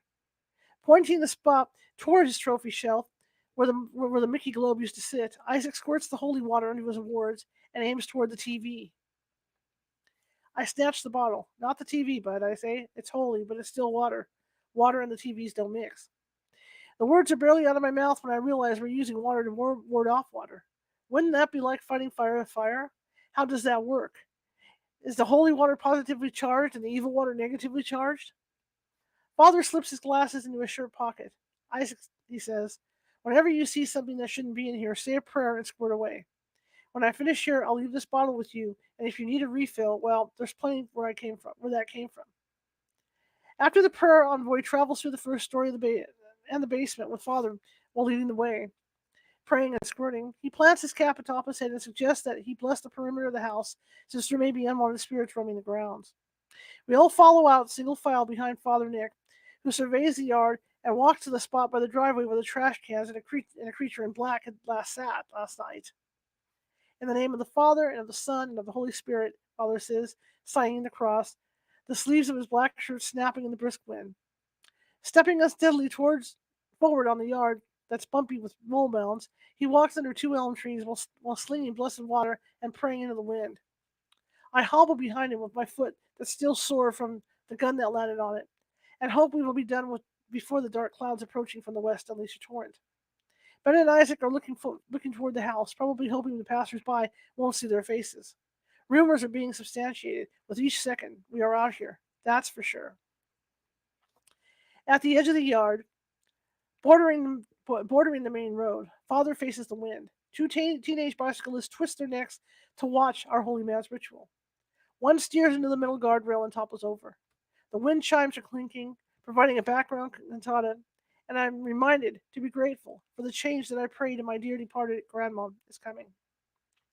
With the wind picking up, I only catch a few of Father's words like surround and protect, and Archangel Michael defend us in battle, but I stroll along behind him, hands folded into a steeple. Dad and the boys have formed a circle and are hanging back near the porch. I turn to the sound of a brake screeching to see a man gawking my way from behind the wheel of an Oldsmobile that's straddling the center line, the first, the first in a line of slow-moving traffic and staring passengers. Someone's probably already sent our ritual spiraling through YouTube cyberspace. Mrs. Z may have activated an alert on her own hotline by now. I'd feel horrible if someone wrecked as a result of watching this bizarre parade. But as long as Father Nick encircles my home with grace and protection, I don't care what anyone thinks. Dad heads inside with the boys. Father and I trek into the dazzling rain alongside the row of towering evergreens to the north, the three-car garage behind the house, and the weight room. Arriving back at our starting point, Father hands me the flask of holy water and tells me to call if I need him. As my Santa in black pulls out, the heat miser pulls around the back. Aunt Claire is on the scene. I know that God has to be giving me way more credit for handling stress than I deserve because this woman will destroy my perimeters for acceptable hostess behavior. I run inside to tell Dad that Claire will be at the door in a second. Sounds like a good time for a DQ run. All this praying has made me hungry, he says, tipping his hat on his head. Isaac, go tell your brother. Thanks, I say, tick-tocking my finger at him like a windshield wipers. There's a knock at the door, and Dad winks at me. Hi, Claire, I say, opening the door for Alex's aunt, whose prickly black frocks remain stiff, even with the wind that's swirling the rain under the carport. Clasping the red handbag she has draped over her wrist, she looks down her nose and edges towards the door. A purse? She must plan on a lengthy visit. We were just on our way to DQ. We were looking for Alex. I say, even though Claire would know he's at work. Hello, Savannah. No, I was on my way to the bank and, Claire says, brushing donut crumbs from the bar into her hand before setting her purse on it. I saw Father Nick gallivanting around your yard. I think Ola Ridgeland did. What was he doing here? I hold my glass under the fridge water spout. He's blessed the house, I say, wondering why she acts pissed when she's the only one who suggested I call him. I turned with a smile. Maybe she just wants the credit for it. Thanks for suggesting I call him. Hi, Claire, Dad says from his roost on the stool, as Claire brushes more crumbs from the bar into the sink, as if they were glass. I see I wasn't invited to your private party, Claire says, stroking the diamond on her hand that's more brilliant than she is, but I see Cal's here. My heart constricting, cringing. Just like when I talk to Alex, I want to yell, get your arrogant butt out of here. But she would love that. The more conflict, the more she thrives, and I won't give her the satisfaction. Claire, I didn't think to ask you to come. I mean, I know you're not Catholic, so... Well, hell, he's not Catholic either, Claire screams, sending sparks to Dad via a long, bony finger. She jams her fist onto her hip, and though thin, crimson red lips announces, Alex should divorce you. You're nuts. Saying the spirits in your house. Dad's on his feet, and I shove my palm straight toward him like I can zap him seated. I've circled this track before, and it always has the same finish line. Claire will think she's right and I'm wrong, and the truth will be obscured by anyone's count. I should feel sorry for her discernment and tactfulness isn't Claire's chest of mental drawers, but all I feel is disgust and rage at this foaming at the mouth imbecile who thinks she has a right to talk to me like I'm a measly worm in her jungle. I draw my shoulders back and look into her eyes. Claire, you're the one who told me to call Father Nick because you thought he could help us. Claire tucks her blouse tighter into her polyester pants. Of course I did. I knew Alex couldn't take much more. Ben pounds down the stairs. Dibs on front seat, Paw. Can we go driving? My eyes are molded to Claire's. Father Nick says there could be a spirit here. I allow a smirk to settle onto my face. Does that mean he's nuts too? Claire snatches her purse off the counter and screeches, if there's a spirit in here, you're the one who invited it. Wow. Keep double tapping that screen if you like what you're hearing. Please keep double tapping that screen. Seeing her legs sprawling in the air, her arms swimming backwards as she tries to defy gravity is, by far, the most rewarding part of my week. Claire is draped over a step, moaning and rubbing her hip when Dad, Ben, and I reach her. Dad offers her his hand, asking if she is okay, and then Ben volunteers to call 911. I'm perfectly fine, she says, grinding her wrists onto the concrete beneath her and buckling when she applies her weight to her legs. Dad grabs one of her elbows and I grab the other, together, bolstering her ungrateful lump of arrogance through the mist and into her car. Maybe you should see a doctor, I say, more to further embarrass her than out of concern. The curmudgeon says I'm fine, and stamping on the accelerator, backs out of the drive, and I hope out of my life forever. Wow, is she mad, Ben says. She said you brought a spirit here. That's stupid, Mom. He twirls his finger by his head. She's the one who's cuckoo. I'm not telling Ben that Claire may be right this time, that I may have actually, although unintentionally, invited the spirit by means of an angry prayer. I just say, when is she not mad? Get your hoodie and get your brother. I'm definitely feeling DQ. It's either eat sugar or murder Claire. Yep, Dad says, motioning Ben and Isaac, who's just joined us, to get in the car. Dad steps beside me. My prayers for peace when Father was here were nothing compared to the pleas to be relieved from Claire's company that I prayed for ever since I met her when you and Alex dated in high school. So, I say, my chin doing the jive, tell me how you really feel about her. At the only ice cream shop in town, in Mudsock Heights, I order a double chocolate Rocky Road for the bumpy morning. I've hurled and watched the boys roll pennies into the spiral yellow contraption for the Diabetes Foundation's charity that's ironically placed inside the Sugar Palace. I sympathize with the coin, on edge, swirling, knowing where it's going to end up, but having to wait out the ride anyway. Soon I'll be motionless in a pit of pennies. As I watch it spin, I glimpse my future in the vortex of movement. I'm on the patio of a house west of here, my house. There's a pond and no Alex, just pine trees and squirrels. The picture is clearer than any photo I've seen, but it fades within seconds. I glance around knowing no one else saw it, but half expecting someone to have their mouth hanging open like mine is. I wonder if this vision will be accurate like the one Ben had about the tire. While we sit on while we sit in the booth waiting for our orders, Dad asks me if I've told Mom about the spirit in my house. I tell him I haven't talked to her since Christmas, and that Luce has decided not to invite her to the wedding. Since the wedding will take place on Dad's lawn, Luce said that Mom attending would be awkward for Dad, even though he'd said it was Luce's wedding and therefore Luce's choice whether or not to invite her. The server slides a tray of food across the table. Isaac swipes his cone off and asks if the spirit has gone from our house. Ben rotates an imaginary steering wheel and winks at Dad, from whose mustache is slathered a gob of whipped cream. I hope so, Isaac. I hope it's foraging for another family who needs some excitement, I say, chomping into a cocoa morsel, noticing that Isaac's eyes can't get any wider, his cone-filled hand frozen in midair. I scan the restaurant for the supernatural thing that Isaac must see that I can't. What's wrong, I ask. Isaac points to a spot on his forehead right between his bulging eyes. I smack my palm to his head. Ice cream headache, I say. Put your tongue on the roof of your mouth. I look around at Ben and Dad, who have one hand plastered to their heads mocking me, and the other holding their partially eaten parfaits. Isaac glares at them and swats my hand away. Mentioning Mom must have jarred Dad's memory. He reminisces aloud about a fright that Mom had when they first got married. He says one night, while doing dishes, Mom looked out the kitchen window and saw what she thought was her reflection, only to realize that the reflection was wearing a hat that she did not have on her head. Neither one of the boys has taken their lips from their ice cream they're holding. This is a rare treat from them, the dessert. Dad sharing stories about Mom. Dad says he took out the back door with a shotgun, tackled the window peeper, and was shocked to see the face of a brother in Christ looking up at him from the ground. Dad didn't press charges, and the pervert stopped attending church. Papa, Isaac says, you mean the poor wart went to church with you? Poor wart. Dad looks at me to interpret.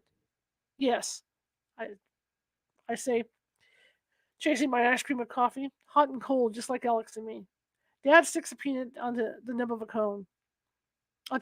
a cone. When you gonna speak English, my man? Dad laughs. You quack like you're speaking duck language. Ice cream slobbers down the boys' sunny faces. Yep, the man sure did go to church. Sat in the pew right next to me, Dad says. Must have had cotton in his ears during the sermon about not coveting your neighbor's wife. Sorry about that. Covet means to want something someone else has, I say, handing Isaac a napkin. It's like jealousy. Just going to church doesn't make someone a good person. The church was full of people who liked your mommy's mom. Dad turns to the window and watches the passing cars like it's his past he's seeing. Neither of the boys calls her grandma, and Dad's not going to use the term of endearment either.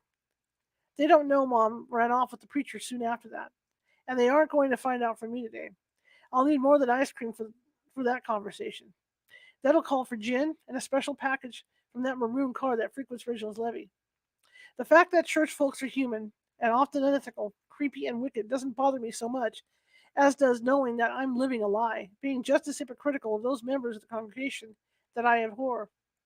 There has to be more to life than pretending to be happy, to not have feelings, and to not care so that others won't see my pain. The biggest lie of all has to be the one I've told myself, that I'm not hurting anyone except myself when I lie, because I am. By pretending I can make our marriage work, I'm preventing Alex from being happy with someone else. And when I lie to the boys about my whereabouts, even if they only occasionally figure that out, I'm teaching them that the truth, their truth, is ugly and must be tucked away inside of themselves. Timmy's in the drive with his mom when we pull up to the house. I hop on and Timmy hops in my spot. Dad and the boys take off for an obscure country road to brave an illegal ride with Ben behind the wheel. Inside the house, I tiptoe from room to room, anticipating the sound of the familiar splat. But all I hear is the long, low hoot of a train whistle. Music to my ears. Maybe the water slinging demon is gone. I stare out the window at the passing train clacks memories as the passing train clacks memories my way. As a girl, I'd put the penny on the track that wound through the hillside behind Dad's and add the flattened coin to my collection. Even then, the power of the penny enchanted me. How it didn't break under the weight of the steam engine rolling over it, only transformed into a thinner version of itself. My goal was to collect 100 of them, which seemed like a million to a little girl with a mason jar. I think I had 9 of them before I replaced them with lightning bugs. I never was very good at completing anything. Maybe that's why I'm so hesitant to admit I failed at marriage. I want to I want to be like that copper coin and not let the world flatten me either. I want to allow the pressure of life to roll over me and transform me into oil and birth, which I hope is more than a jar full of smashed pennies. Alex is home at 4 on the dot and volunteers to cook the hamburgers. Both of those things happening congruently is a pretty good indicator the world is coming to an end. So while Alex mans the grill and Ben prances lazy around the pine trees, I pass baseball. I pass a baseball with Alex and Tommy in the backyard. If this is the end, I'm having a little wholesome fun first. Just as I'm about to call it quits, a car pulls in and out jumps Mrs. Textbook herself. I spin around in time to catch Isaac's modified curveball and yell at Alex, who's on the side porch. Visitor for you, dear. Alex glances up just as I throw the ball to him. He flails his hands in front of his face and catches it. Savvy, I wasn't even looking, daggone woman. If I hadn't. Oh, Savvy, Stacy says, tiptoeing through the grass and heels. I'm not a visitor, and I'm not definitely here to see that moron. She flings her hand in Alex's direction. My arms remain flat to my side while she wraps hers around me and says, Lord, I missed you, girlfriend. I can't make myself hug this woman. Not right now. I have a lot of work to do before I forgive the woman who who's having the affair with my husband. Word has it that you have a visitor, all right. Casper's been spotted here, Stacy says, loosening her hold on me. What in tarnation is going on with you, Sav? Alex strolls through the yard in his flip-flops and gives Stacy the proper hug I couldn't. How have you been? Haven't seen you in forever, Alex says, exchanging a look with her that contradicts every word he just spoke. She was probably the paperwork he had to complete last night. I know it's been forever, Stacy says. As she looks at my husband, her eyes seem to twinkle, like the tiniest Christmas lights. We need to get together. We used to have such. She glances over at Isaac, who's now being led around the yard by Lazy and just out of earshot. Such awesome nights out. Remember when? Hey, Stacy, I really got to get some things ready for school tomorrow. I say, walking toward the house. I'll let you and Alex catch up. I leave them both standing there gawking at my departure. But it's that or an all-out war, and I don't have the energy for even a hair-pulling fight right now. Besides, I'm no better than she is. We're both white trash. But at least I'm aspiring to be a better person. When I confront her, if I confront her, it won't be in front of my boys. After Stacy leaves and dinner's over, Alex heads up to the shower, the boys and I to the basement. I toss in laundry while Timmy and Isaac gather Nerf bullets for their arsenal, preparing for the war that will break out as soon as I head upstairs. Ben's pulling a blanket from the dresser for the rare school night sleepover, and I'm tugging a sheet onto the bunk bed mattress when I hear Aunt Claire call, Hello? Well, heck, I am not entertaining her right now.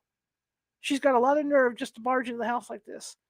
Ben, go tell Claire that your dad's in the shower, and then go tell him she's here. Ben's back in a few seconds. She's not here. Oh, I say, tossing Isaac a pillow. Who is it?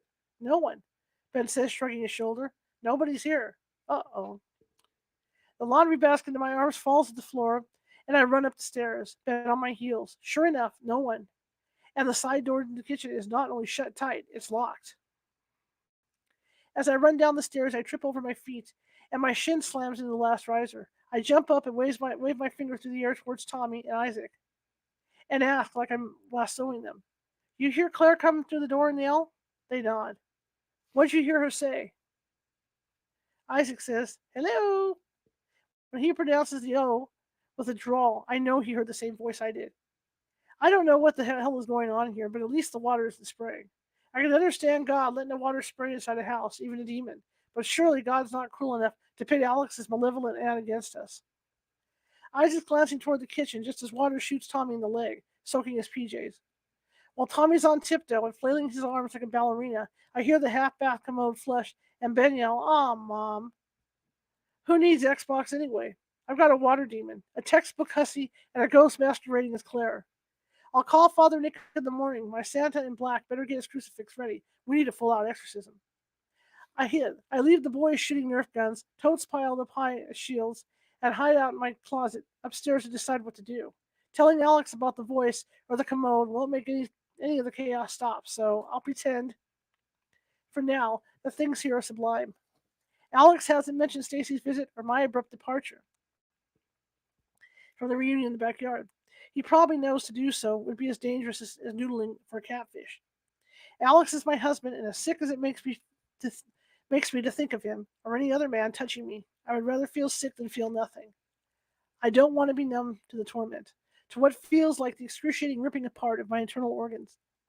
I have to feel all the emotions that accompany being with Alex or anyone else. The emotions are invariably tied to my main to my main body, my heart, that wants to feel unconditional love, the love that childhood dreams are made of. I have the pattern memorized. First, I'll feel like an object, not a person, but a means for the man to get off. Then he'll start touching me, etc., etc., etc. Okay, let's get to this. Okay, the cycle is relentless, but at least it's a cycle, and that means there's movement, and movement beats stagnation anytime. To stop moving is to die. Alex is lying in our room watching Sons of Anarchy when I strut in dressed in nothing but chaps and a black leather vest. Whoa. Okay, so let's see where this goes. Okay, so they get together. We're just going to go with that. Okay. In the morning, I'm shuffling Isaac and Tommy out the door to catch the school bus when water sprays me in the face. It's still here, it seems to say. I slam the door and bark, yeah, whatever. Who are you talking to? Ben says, walking toward the garage and munching on a sausage biscuit. I wish I knew, I say, dabbing my cheeks with the tissue. Ben laughs. You told the spirit to bugger off. I'm going to tell Father Nick on you. I snap my seatbelt and back down the drive. Hey, if Father Nick were living here, he'd be saying bugger off. Also, darn demon's still here, but this thing is not going to win. Father said he will come back as often as we need him. That if the blessings didn't work, he'll come back and do an exorcism. You know what that means? Heck yeah, are you serious? Like the exorcism of Emily Rose? I didn't know they could do that to houses too, Ben says excitedly. An exorcism can be done anywhere. I say, inching further away from my creepy house. Anywhere there's evil. During the breakfast at school, I'm in the cafeteria that's buzzing with students not so eager to return after such a short spring break when I get a text from Stacy. She wants to go to the movies this weekend. She doesn't know that I know she's another notch on Alex's gun belt. I tell her Alex and I will be out with another couple that evening, even though we don't really have plans. Stacy responds that she misses me and our just girls' time strolling the mall and chatting at Panera. I almost feel sorry for her. Almost. I step into the faculty restroom and leave a message for Father on the machine at the rectory. That's what Father Nick called the church office. I don't tell him that his blessing didn't work. I don't want to offend him. I just ask him to call me. Alex is going to be mad that I bothered my new repairman with Divine Connections again. But I have to. I have to believe that Father Nick is my designated helper, or I'll be joining the Bridge Jumpers Club, or admitting myself to the ward, where I can flap around pretending to be an airplane or a chicken laying on the ground, laying a golden egg. After lunch, as juniors trickle into my favorite English class, I'm at my post in the hallway when I overhear a student, Brandon, in his locker, telling Terry, my uncle said Joey got her granddad killed. Oh, how's that? Terry asked. Brandon removes his grungy baseball cap. Okay, we're going to slim over that. Okay, I'm not going to go there. The students know my husband's a cop, but if I act like I already know the scoop, they'll end up telling me what they think I already know. Terry and Brandon stepped past me. I asked them to hold up. I opened my door and shouted over the bustle, bell ringers. Stepping back into the hall, I noticed three girls huddling by a locker and applying lip gloss. Get a move on. You can primp later, I say.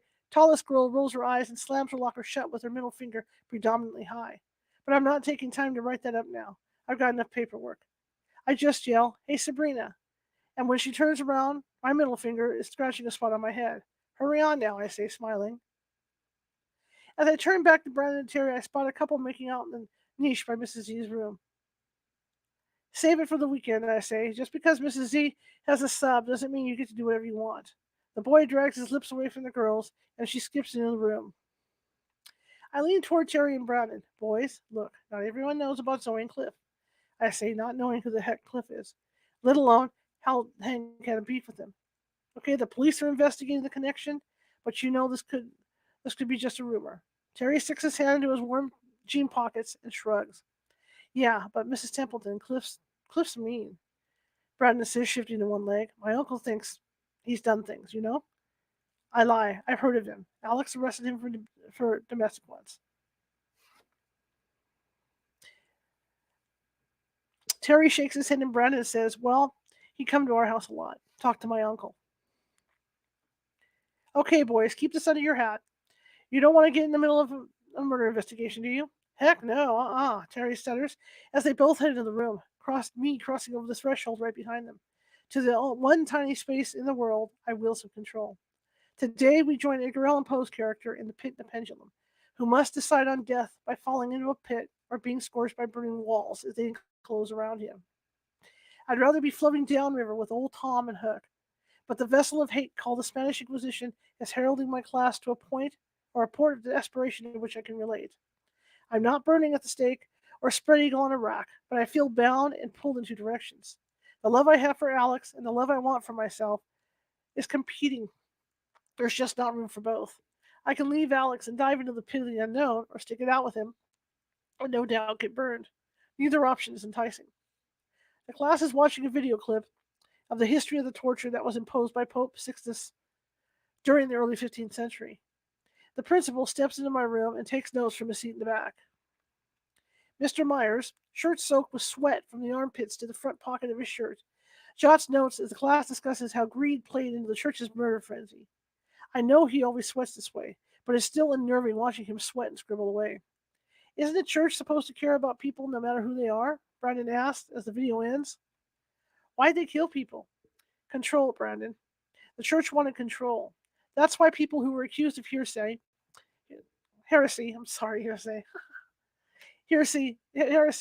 or speaking against the church's beliefs were killed. Then the accused belongings were split between the church and the government. I write the word discrimination on the board and ask for a volunteer to read it. Courtney pronounces it correctly, and I say, the church is made up of people, Brandon. Just because some of the people in the Catholic Church discriminated and killed others doesn't mean that all Catholics were bad people. Over the years, various groups of people have been discriminated against, like the blacks in America, the Jews in Germany. But you know, for each bad thing that happens, or injustice or unfairness, however you want to say it, there is good that comes from it. There are advocates. Who knows what an advocate is? Matt, who has rejoined the class after a week's suspension, is painting his nails with a black Sharpie. Matt, eyes up here. You can take care of your beauty needs at home. The class snickers, and he gives me a drop-dead look before slowly recapping the marker. He's still not looking at the board, just scribbling on his notebook. But I can live with that. Matt complied, and Mr. Myers will approve of how I handled that. He knows I really have discipline issues. I tell him it's because I care about the kids, and they know it. The only time a student is getting kicked out of my room is if he's flat out non-compliant. I enjoy that an advocate is a person. I explain, I'm sorry, that an advocate is a person who supports a cause or supports someone who can't speak up for themselves. And I ask, who knows the famous person who advocated for black people's rights? Oh, Terry shouts, Mama Martin Luther King. Yes, great. And who helped hundreds of Jews escape the concentration camps? An awkward silence follows. Okay, hint. I say, you've seen the movie in history class. His name starts with an S. And he made a list of people he helped. Sam, the quietest boy in the class, hand, Mrs. Templeton, I know Schindler. It's Schindler's List. He sold his ring to pay for people and saved them from the camps. Right, Sam. Schindler and MLK were advocates. A few students shuffle papers into book bags and sneak peeks at the clock on the wall. Not yet, I say. Class isn't over till I say it's over. The students look at me like an orangutan just ate their cell phone. Tomorrow, I say, extending the lesson so there's not a second that the kiddos aren't being instructed. Mr. Myers would frown on even 1 minute of free time, especially if he's writing a formal evaluation. We will discuss how the church put Galileo through the Inquisition because he had enough nerve to say the sun, not the earth, is the center of the universe. No reaction from my pouting class. And discuss why the church burned thousands of books, I say. Cool, Matt says, pulling a plastic lighter from his jean pocket and holding it under his textbook. Perfect. At least I got his attention, but I'm pretty sure that lighters are forbidden on school property. I glance at Mr. Myers, whose wrinkled forehead and puckered mouth tell me I'm right. Matt, give Mr. Myers a lighter. Matt huffs back and lays it on the principal's stack of papers. The bell rings, and I want to check in with Courtney to see if she's living with her mom or back with her dad. But Mr. Myers strolls up at my desk and students rush out. Very interesting lesson, Savannah. Stop in my office later. Yes, sir. I'll be in last period. Planning. Good. It's important. My sweat-soaked supervisor says, stepping back as my next and last class of the day trickles in. I'd really like I'd really like to take a break, but who has time for that? I figure I'm not the only teacher in public school who's tired of the tight schedule. Sounds like Myers wants to talk about more than my routine observation. Maybe he didn't like the controversial topic, but I know he approved my lesson plans. I hastily call Alex and tell him Brandon's scoop about Cliff, but it's not a scoop to Alex. He had already interviewed Brandon's uncle because it was Hank's best friend. But the guy was afraid of this Cliff, just like most everyone who knows him. So Brandon's uncle didn't provide enough information for probable cause to even call Cliff in for questioning. During planning, I'm clomping to the hall on the way to Mr. Myers' office when my cell buzzes. I step into the faculty restroom to have a private conversation with Father Nick, whose number I'm more than pleased to see than any other person in my contact list. The fact that I'd rather hear from him than a lover tells me I just might be able to grab onto those elusive morals I'm coveting. Father says he can perform an exorcism in the house tomorrow evening. I hang up and say the word aloud to myself. Exorcism, exorcism. If you like what you hear over there on TikTok, double tap that screen, please. Double tap that screen. I really appreciate it. And if you guys could help me out with a corgi, that would be great too. Same thing for Facebook and YouTube. Show me some love, you guys. Show me some love. I find Mr. Meyer on the phone in his office, but he motions me in. I close the door and sit while he tells the parent on the phone at the other end that their little angel has a gutted highlighter with Lord tab shoved in it. The eighth grader is suspended and on her way home with the PRO. Mr. Myers hangs up, wipes his brow with a hanky, and says he's impressed by the participation he observed in my junior class. I thank him. There has to be more. Sweat beads are dotting his forehead again already. He sticks the end of a pen into his ear, wiggles it around, and says, a parent called the board office. Says you've been telling your students that there's a ghost in your room.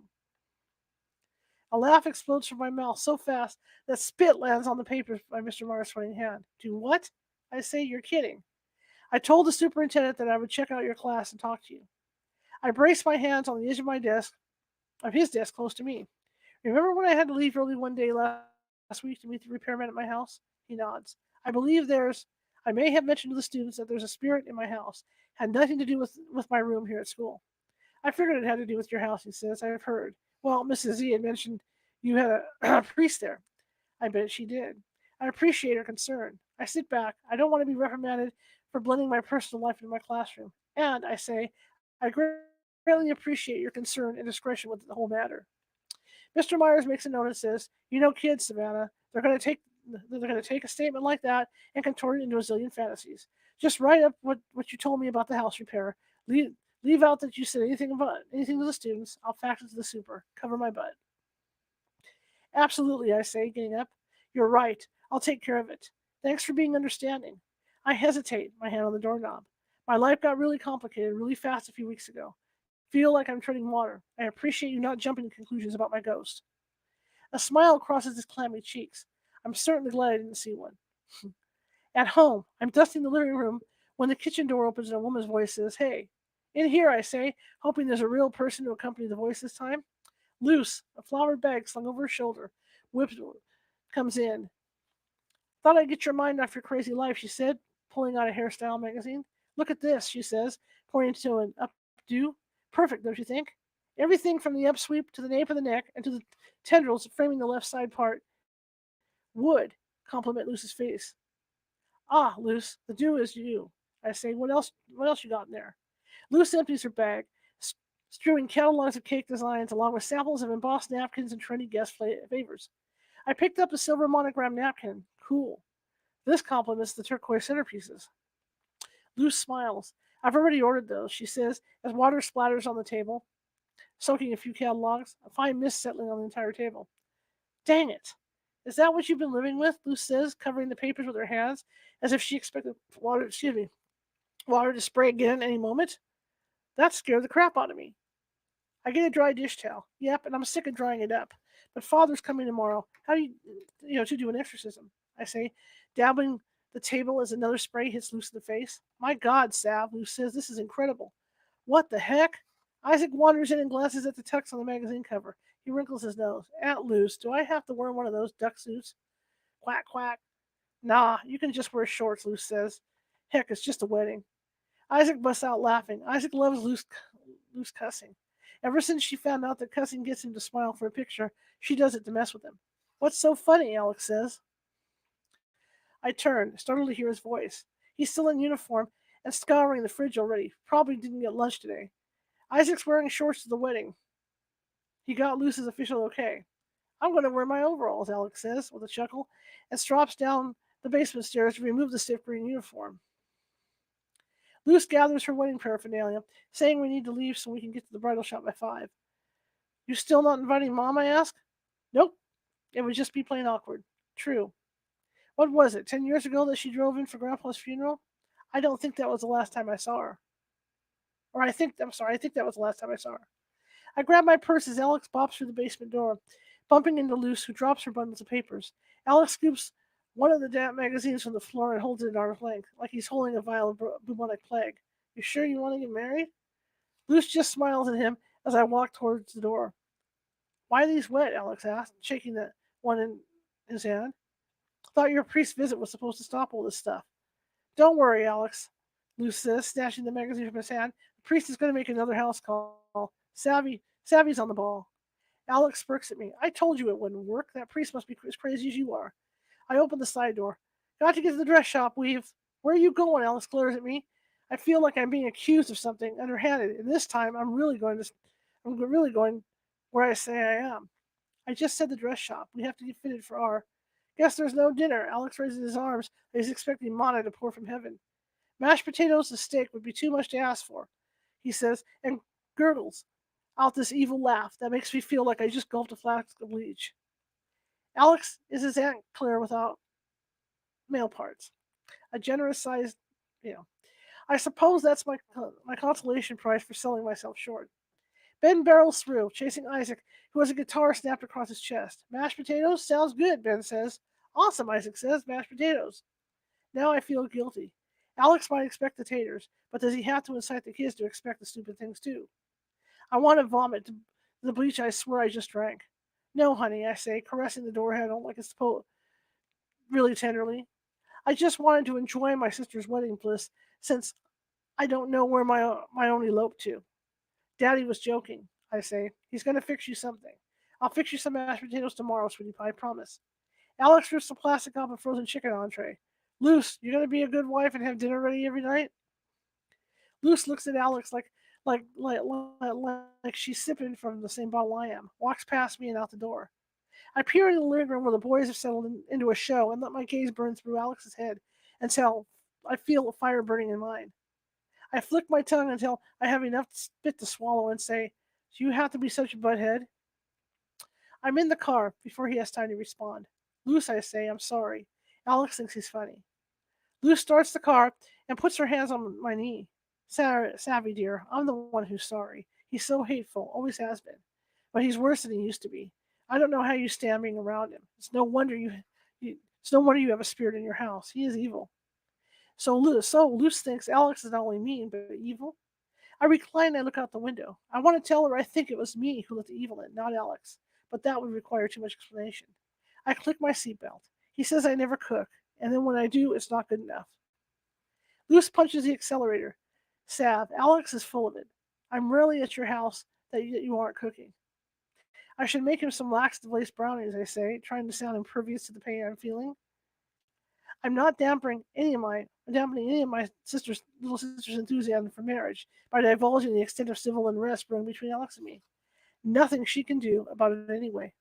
I'm not telling him what time Father's coming tomorrow, or that he's performing an exorcism. Going to let it be a surprise. I'm not telling Dad either. I need to take care of this myself. For the 10-minute trip, Luce and I rant about teaching and rave about the latest purse styles, one of which I'm toting. Girl time with Luce is satisfying in a way that phony bitches aren't. With Luce, I feel accepted and respected. Luce's two bridesmaids are already inside sipping on wine when I stroll into the boutique. As we shimmy into dresses, Luce chats with her friends, and I feel a tinge of jealousy. Not because Luce has friends, but because I don't.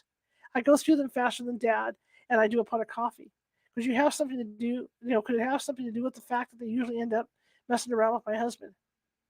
My social barometer is definitely out of whack, but I'm not sure I want it fixed. Being a loner makes it easier to pretend that I don't care if others like me. I can hide the real me from other people, but I'm realizing I can't hide from myself. After the fitting, we all hit the cornerstone quarry for a bite and secure the table close to the fire that licks the surrounding stones year round. A young couple is sitting at the nearby table where Alex and I sat last week. I watch the brunette bat her eyes and look away giggling as the man across from her reaches over and clasps her hand. She lifts her derriere and leans across the salsa and chips, her lips meeting his. Looks so simple. Why can't I have that? With flames flickering in the background and a long overdue raspberry daiquiri weighing down my hand, I permit myself to be whisked away to wedding fantasyland, where caterers and flowers rain, beats the heck out of plumbers and repairmen, floating eyeballs and demons. Luce tells us which groomsman will escort us down the aisle, and when she gets to Logan, she pauses. It's so sad, she says. Know how Carrie left him like that. And I just can't believe she left the boys too, all for a cowboy out in Utah who galloped her away on his white horse. Bridesmaid one says, I heard she was living out there in one of those communes, like the Mormons. Luce's red-haired girlfriend says, no, Carrie's not Mormon. She's far from that. Mrs. Zabbott's, well, her, from church, Savannah. She says she leans so far, the candle in the middle of the table flickers from her breath. Girlfriend out there in Utah. These are kind of twisted stories people will probably be telling about me if I leave Alex. Not that a girlfriend's a bad idea, although I have considered it before.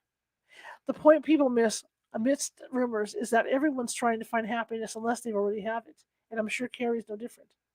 The decision to leave someone like Logan must have been difficult. He seemed so sweet. Granted, I wish Carrie hadn't had an affair with Alex during her quest for whatever she's searching for, but that happened years ago, so she must still be searching. I'm seeking happiness too, but I know that having an affair with her hubby to win sweet revenge really wouldn't feel so sweet. I'm sure I could get Logan to play, but I'd still be miserable and guilty. I am, however, going to indulge the urge to catch a buzz right now. I wave the waitress down and ask for another daiquiri. Until tonight, I haven't had a drink in over 5 years. But tonight's a good night to fall off the wagon, if there ever was one. Luce glances around at the family besides us with the squealing kid. I guess she figures the adults are so occupied by picking up every morsel the brat throws that they won't be eavesdropping on our lurid conversation. Look, she says, Logan told Jack that they've both been miserable for quite some time, but that he just couldn't leave her. And said her leaving him might have been the best thing for both of them. that Carrie was stronger than he was for being the one to call it quits. Maybe that's how Alex feels about me. Maybe he's hoping I'll leave. Then it would be my fault the marriage didn't work, not his.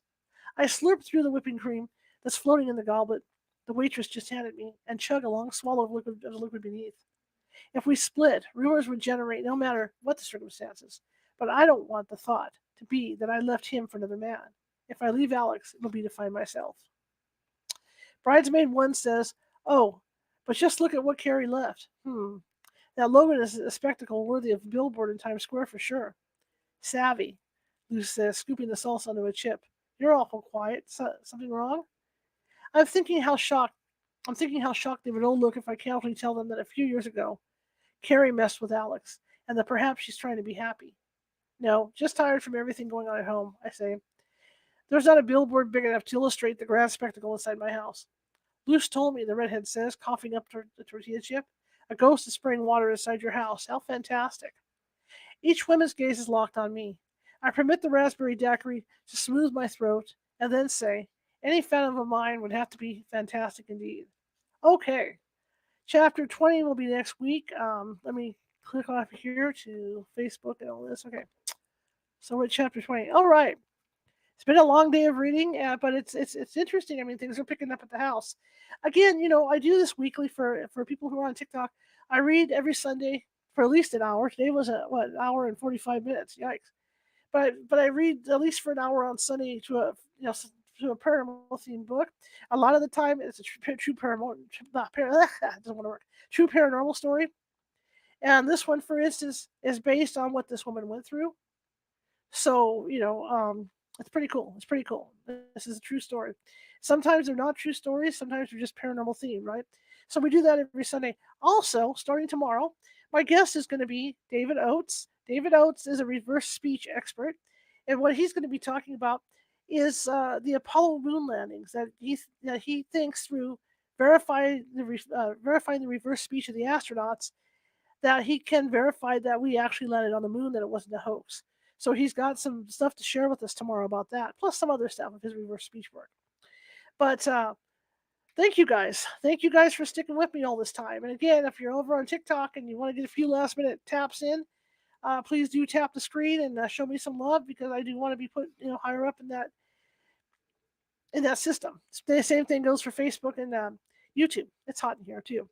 Um, what else? Oh yes, my class. So I'm teaching that class. I think it's June 10th. It's going to be a 1 p.m. class. I'm going to teach it early so people can get earlier. Like the people on the East Coast and stuff can attend the class. I'm going to teach you all about protective stones, all kinds of stuff. I'm going to teach you how to make a talisman. I'm going to teach you how to make a medicine bag and all kinds of stuff to protect you and protect your family and protect your dogs and do all this other stuff. So check it out. You have to go over to the California Haunts Meetup at meetup.com to find us and look for that event to join. Okay.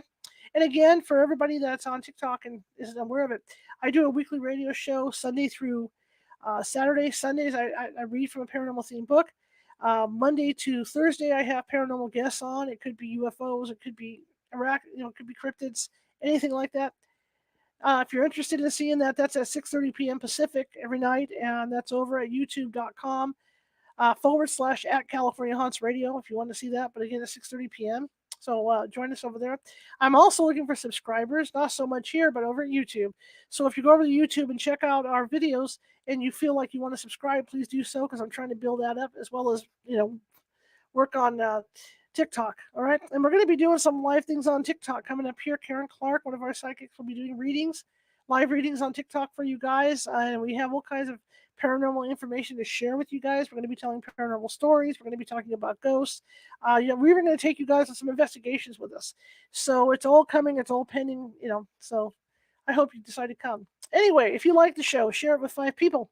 If you hated the show, share it with 5 of your enemies. We're equal opportunity here. We're just trying to get the word out about the show. Honest, we are. And if you want to try and find California Haunts, you can find us on Facebook. You can find us on Instagram at Ghosty Gal. That's all lowercase. You can find us over at Twitter under Cal Haunts. You can find us at Twitch under Cal Haunts. And of course, you can find us over on TikTok under California Haunts.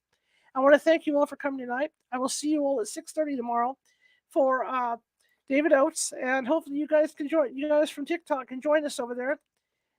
you know, it's YouTube. Okay, I'll see you tomorrow, guys. Have a great one.